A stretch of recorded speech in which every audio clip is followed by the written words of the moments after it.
Dans cette vidéo exceptionnelle, je vais te dévoiler les plus grands secrets psychologiques des individus. Tu seras étonné par le dernier. Savais-tu que ton cerveau peut être ton meilleur allié ou ton pire ennemi, selon la manière dont tu l'utilises? Imagine pouvoir lire les gens comme un livre ouvert, ou mieux encore, influencer tes propres pensées pour atteindre tes objectifs. Nous ne parlons pas de magie, mais bien de science pure et dure. Au cours de ce voyage à travers la psychologie humaine, nous découvrirons le véritable fonctionnement de notre esprit. Du pouvoir caché d'un simple sourire au paradoxe de penser souvent à quelqu'un. Avant de commencer, si tu trouves de la valeur dans ces vidéos, n'hésite pas à t'abonner et à cliquer sur la cloche pour rester informé. Commençons. Savais-tu que les gens te perçoivent comme étant 20% plus attractif que tu ne te vois toi-même? C'est exact. Des études psychologiques ont démontré que nous avons tendance à sous-estimer notre propre apparence. Mais ne t'inquiète pas, c'est en réalité une bonne nouvelle. Le premier fait psychologique surprenant est le suivant. Ta perception de toi-même est plus critique que celle des autres. Imagine ceci. Tu es à une réunion et tu rencontres quelqu'un qui irradie de la confiance et de la sécurité, même s'il ne correspond pas aux standards traditionnels de beauté. C'est parce que l'attraction véritable ne provient pas seulement de ce que nous voyons dans le miroir, mais de la manière dont nous nous présentons au monde. Le philosophe stoïcien Épictète a dit un jour « Ce ne sont pas les choses qui nous perturbent, mais notre jugement sur les choses. » En appliquant cela à notre image personnelle, on pourrait dire que ce n'est pas notre apparence qui détermine notre attractivité, mais notre perception et notre attitude envers celle-ci. Mais comment pouvons-nous tirer parti de cette information pour améliorer notre vie? Voici quelques conseils pratiques. 1. Pratique l'auto-acceptation. Au lieu de te focaliser sur tes défauts, concentre-toi sur tes qualités uniques. Comme dirait Marc Aurèle, accepte-toi tel que tu es. 2. Cultive la confiance intérieure. La véritable confiance vient de l'intérieur. Travaille sur tes compétences et tes connaissances, et tu verras ton assurance augmenter naturellement. 3. Soigne ta posture. Garde la tête haute et les épaules en arrière. Une bonne posture ne te fait pas seulement paraître plus sûr de toi, elle te fait aussi te sentir plus confiant. 4. Pratique la gratitude. Remercie pour ce que tu as au lieu de te lamenter sur ce qui te manque. Cette attitude stoïcienne peut transformer complètement ta perspective. Bien entendu, nous ne disons pas que tu dois ignorer entièrement ton apparence. Prendre soin de soi est important. Mais rappelez-vous que ce n'est qu'une partie de l'équation. Comme le psychologue Carl Rogers l'a dit, le paradoxe curieux est que lorsque je m'accepte tel que je suis, alors je peux changer. Par conséquent, la véritable attractivité dépasse largement ce que nous voyons dans le miroir. Elle résulte d'une combinaison de confiance en soi, d'attitude positive et d'acceptation personnelle. Alors la prochaine fois que vous vous regardez dans le miroir, rappelez-vous que vous êtes 20% plus attractif que vous ne le pensez, et ce n'est que le début. Passons maintenant au deuxième fait psychologique. Vous êtes-vous déjà demandé comment un simple sourire peut illuminer votre journée? Préparez-vous à découvrir le pouvoir caché derrière ce geste simple, mais puissant. Imaginez ceci. Vous marchez dans la rue, plongez dans vos pensées quand soudain quelqu'un vous sourit. Que se passe-t-il? Sans vous en rendre compte, vous souriez aussi. Mais pourquoi cela se produit-il? La réponse se trouve dans les recherches fascinantes du Dr Paul Ekman, pionnier dans l'étude des expressions faciales. Ekman a découvert que les expressions faciales ne se contentent pas de communiquer des émotions, elles peuvent aussi influencer notre état d'esprit. C'est comme si notre cerveau disait « Nous sourions, donc nous devons être heureux ». Incroyable, non? Mais ne me croyez pas sur parole. Je vous propose une petite expérience pour vérifier par vous-même l'effet du sourire. C'est simple. Pendant les 5 prochaines minutes, souriez, peu importe si vous vous sentez heureux ou non. Gardez simplement ce sourire sur votre visage. Remarquez-vous un changement dans votre état d'esprit?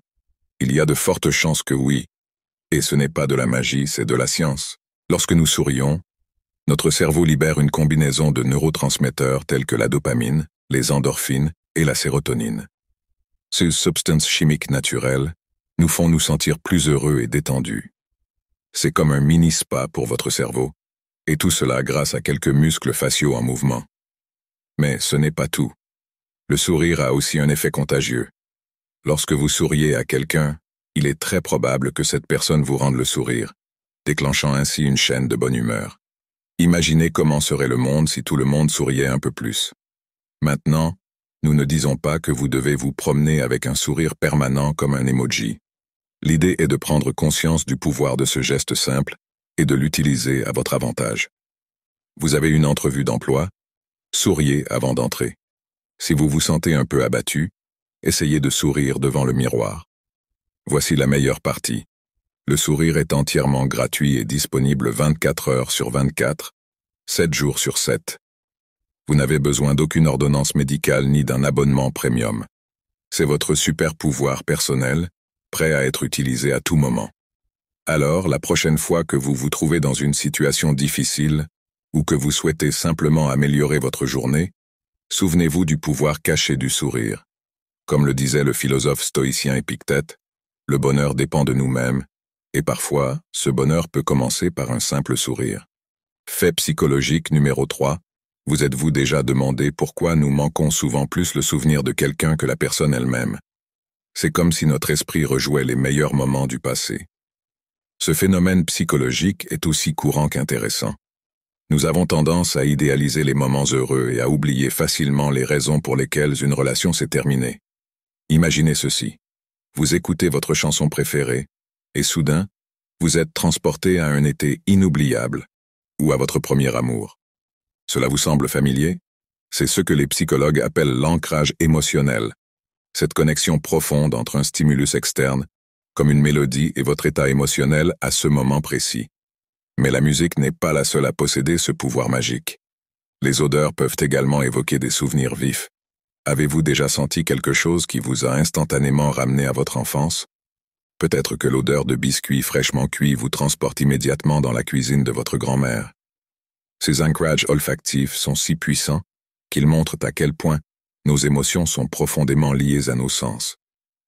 Vous vous demandez peut-être quel rapport cela a avec la façon dont nous valorisons les souvenirs par rapport aux personnes réelles. Eh bien, ces ancrages émotionnels peuvent influencer nos décisions plus que nous ne le pensons.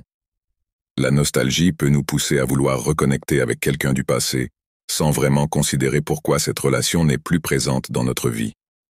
Comprendre ces mécanismes psychologiques peut être crucial pour notre bien-être émotionnel.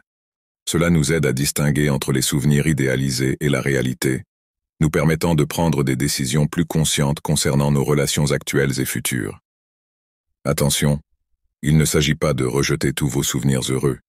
Au contraire, ces souvenirs peuvent être une source précieuse d'apprentissage et de croissance personnelle. La clé est de maintenir une perspective équilibrée en appréciant les bons moments du passé sans rester piégé dans une version idéalisée qui n'existe plus. Qu'en est-il de ces chansons ou de ces odeurs qui vous transportent dans le passé? Ne les évitez pas. Utilisez-les comme un outil pour réfléchir à votre croissance personnelle. Demandez-vous, qu'ai-je appris de cette expérience? Comment m'a-t-elle aidé à devenir la personne que je suis aujourd'hui? Fondamentalement, nos souvenirs sont comme un album photo mental rempli de moments capturés sous leur meilleur jour. Il est bon de les apprécier, mais souvenez-vous que la vie réelle est beaucoup plus riche et complexe qu'une simple image figée dans le temps. Maintenant, abordons le 4e fait psychologique. Vous êtes-vous déjà demandé comment quelque chose d'aussi simple que vos vêtements peuvent influencer votre esprit et la façon dont les autres vous perçoivent? Préparez-vous, car nous allons découvrir le monde fascinant de la psychologie derrière votre tenue vestimentaire. Imaginez que vous vous levez le matin, ouvrez votre placard, et vous retrouvez face à une multitude de couleurs et de styles.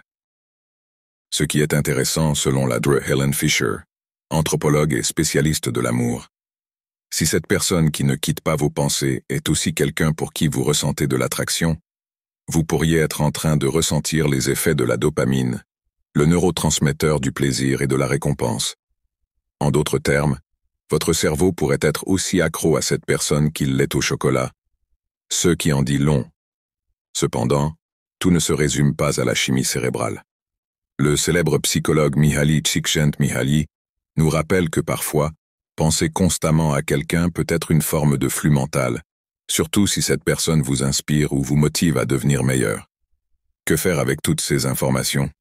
La prochaine fois que vous vous trouvez à penser constamment à quelqu'un, au lieu de vous frustrer, considérez que votre esprit pourrait essayer de vous communiquer quelque chose d'important. Peut-être est-il temps de réfléchir à vos sentiments, à vos objectifs, ou même aux aspects de vous-même que vous souhaitez développer. Passons maintenant au 6e fait psychologique. Imaginez-vous à une réunion, rencontrant deux personnes. L'une semble forte et déterminée, tandis que l'autre est timide et réservée. Laquelle considéreriez-vous comme plus dangereuse? Si vous avez pensé à la première, vous pourriez vous tromper. Contrairement à ce que beaucoup croient, une personne au caractère faible peut être plus dangereuse qu'une personne au caractère fort. La réponse réside dans la prévisibilité et l'autocontrôle. Une personne au caractère fort tend généralement à avoir des objectifs clairs et à prendre des décisions fermes, ce qui les rend plus prévisibles et d'une certaine manière plus fiables. Elles savent ce qu'elles veulent et avancent directement vers leur but. En revanche, une personne au caractère faible peut être imprévisible et parfois désagréable. Leur volatilité et leur imprévisibilité les rendent moins fiables, comme le dit le dicton « Méfie-toi de l'eau qui dort ». Ces individus en apparence inoffensifs peuvent cacher plus qu'on ne l'imagine. Cependant, cela ne signifie pas qu'il faut se méfier de toutes les personnes introverties ou timides. La clé est d'observer les schémas de comportement et de ne pas se laisser influencer par les premières impressions.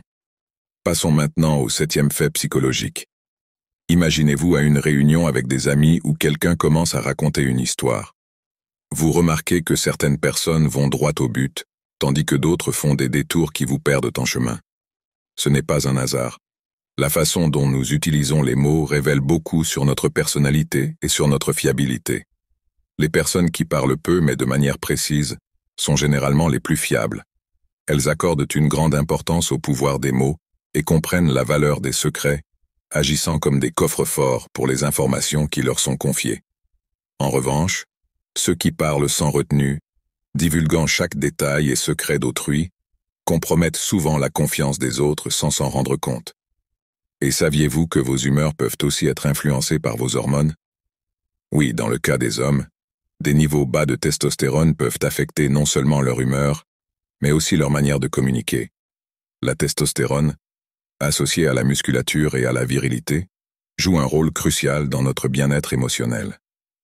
Des études récentes ont montré que des niveaux bas de testostérone augmentent le risque de dépression. Il existe des méthodes naturelles pour combattre cela, et la solution peut vous surprendre. Elle se trouve dans l'exercice physique. Nous ne parlons pas de courir des marathons, mais d'exercices anaérobiques de force comme le levage de poids, les pompes ou les squats. Ces activités non seulement renforcent vos muscles, mais stimulent également la production de testostérone et d'hormones de croissance. C'est comme tuer deux oiseaux d'un coup. Vous améliorez votre condition physique et votre bien-être émotionnel. Et voici le meilleur. Vous n'avez pas besoin d'un gymnase luxueux pour commencer. Vous pouvez faire ces exercices à la maison en utilisant simplement le poids de votre corps. En plus de renforcer vos muscles, ces exercices libèrent des endorphines, les fameuses hormones du bonheur. C'est un cercle vertueux. Vous vous exercez, vous vous sentez mieux, et cela se reflète dans votre façon de communiquer avec les autres. Il est important de noter que hommes et femmes peuvent bénéficier de ces exercices. Il ne s'agit pas seulement d'augmenter la testostérone, mais d'améliorer votre bien-être général. Quand vous vous sentez bien dans votre peau, cela se voit dans vos paroles et dans la manière dont vous interagissez avec les autres. Donc, la prochaine fois que vous vous trouvez en conversation, faites attention à vos mots. Êtes-vous de ceux qui parlent peu mais de manière précise, ou de ceux qui partagent chaque détail? Et si vous sentez que vous avez besoin d'un coup de pouce pour votre bien-être, vous savez quoi faire. Bougez votre corps. Passons maintenant au fait psychologique numéro 8. Imaginez ceci. Vous regardez un film d'horreur. Votre cœur bat la chamade et vous ressentez un frisson glacé parcourir votre dos. Bien que vous sachiez que ce n'est qu'un film, votre corps réagit comme si vous étiez en danger réel. Pourquoi cela se produit-il? La réponse réside dans la fascinante manière dont notre cerveau traite l'information.